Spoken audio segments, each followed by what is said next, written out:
Dikisahkan pada zaman dahulu hiduplah seorang pemuda yatim piatu. Pemuda tersebut bernama Malim Deman. Ia adalah seorang pemuda yang rajin bekerja dan baik hatinya. Setiap hari ia mengurus sawah dan ladang milik ibunya yang berada di pinggir hutan.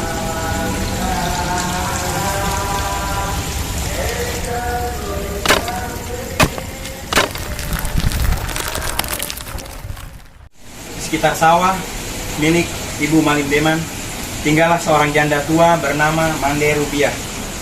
Mande Rubiah telah menganggap Malim Deman sebagai anaknya sendiri. Mande Rubiah kerap mengirimkan makanan kepada Malim Deman ketika Malim Deman tengah menjaga padinya pada malam hari. Ini nak, makanan untukmu, habiskan ya nak. Makasih bu, pasti akan saya habiskan. Sama-sama nak. Pada suatu malam, Malim Deman kembali menjaga tanaman padinya. Ia hanya seorang diri di tengah sawah. Dia merasa sangat haus. Malim Deman segera ke pondok Mande Rubiah untuk meminta minum. Kayaknya minum dulu deh.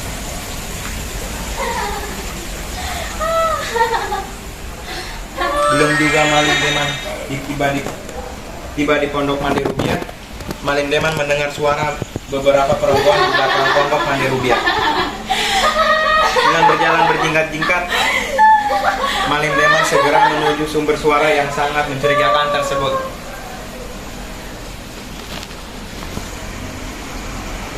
Terpanjatlah Malim Deman ketika melihat 3 bidadari tengah mandi di kolam yang terletak di belakang pondok Mande Rubiah.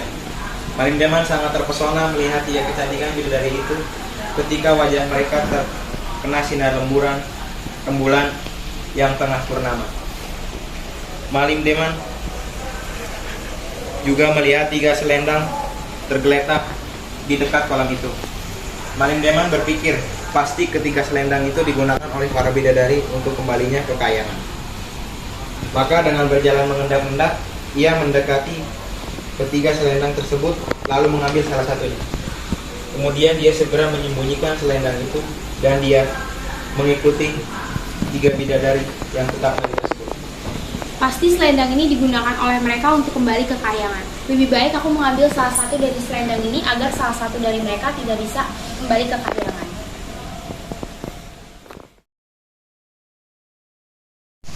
Menjelang waktu pagi, 3 bidadari itu berniat kembali ke kayangan. Namun, salah satu bidadari, yakni bidadari bungsu yang bernama Arina, tidak dapat menemukan selendang miliknya. Sebentar lagi matahari akan terbit. Kita harus segera ke kayangan. Kak, selendangku hilang. Sudah cari kemanapun tapi tetap tidak bisa kutemukan. Baiklah, kakak akan membantumu. Aku juga akan membantumu. Kedua kakaknya telah berusaha mencari selendang itu. Namun, hingga menjelang fajar, selendang milik bidadari bungsu tetap tidak dapat ditemukan. Karena matahari sebentar lagi terbit, kedua kakak bidadari dengan terpaksa meninggalkan adik musuh mereka. Keduanya menggunakan selendangnya masing-masing untuk terbang kembali ke kayangan. Adikku, maafkan kakakmu. Kakak harus segera pergi ke kayangan karena matahari akan segera terbit. Iya kak, sebaiknya kakak segera kembali. Aku akan tetap di sini sampai selendangku dapat ditemukan. Jaga dirimu baik-baik adikku, kakak juga harus kembali. Bidadari bungsu mengangguk dan hanya bisa melihat kepergian kedua kakaknya. Sepeninggalan kakak-kakaknya, bidadari bungsu menangis. Dia ketakutan untuk tinggal di bumi. Malim Deman lantas mendekati dan menghibur si bidadari bungsu.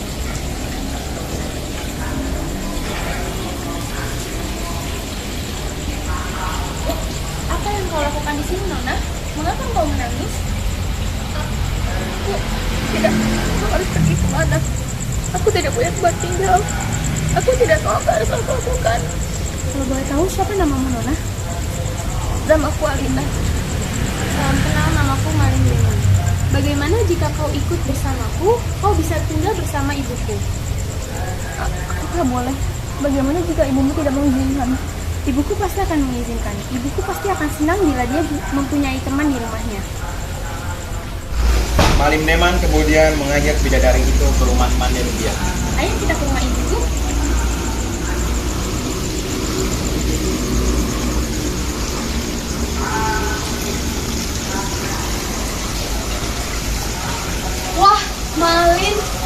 gadis cantik yang kau bawa ini?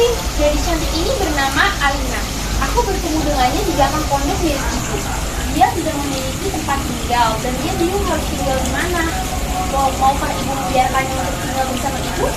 Tentu saja ibu mau. Ibu tidak keberatan sama sekali. Dengan hati gembira, Mande Rubiah menerima putri bungsu itu dan mengakui sebagai anaknya. Kemudian Malim Deman menceritakan kejadian yang dialaminya kepada Mande Rubiah. Malim Deman lalu memberikan selendang milik Alina itu kepada Mande Rubiah untuk disimpan. Ia meminta Mande Rubiah untuk menyembunyikan selendang itu selamanya. Saat itu, Malim Deman kiat rajin berkunjung ke rumah Mande Rubiah untuk menemui Alina. Malim Deman dan Alina tampaknya saling jatuh cinta. Alina, aku mencintaimu. Maukah kau menikah denganku? Aku juga mencintaimu, Malim. Aku mau menikah denganmu.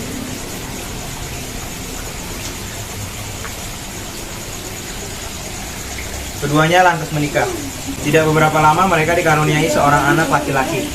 Malim Deman memberi nama Sultan Duano untuk nama anak laki-laki itu. Awalnya Alina sangat berbahagia bersuamikan Malim Deman. Namun sejak Sultan Duano lahir, perangai Malim Deman menjadi berubah. Malim Deman malah lebih banyak menghabiskan waktunya di area perjudian. Begitu senangnya dia dengan perjudian, hingga seringkali dia tidak pulang berhari-hari lamanya. Alina menjadi sangat sedih melihat perangai buruk suaminya.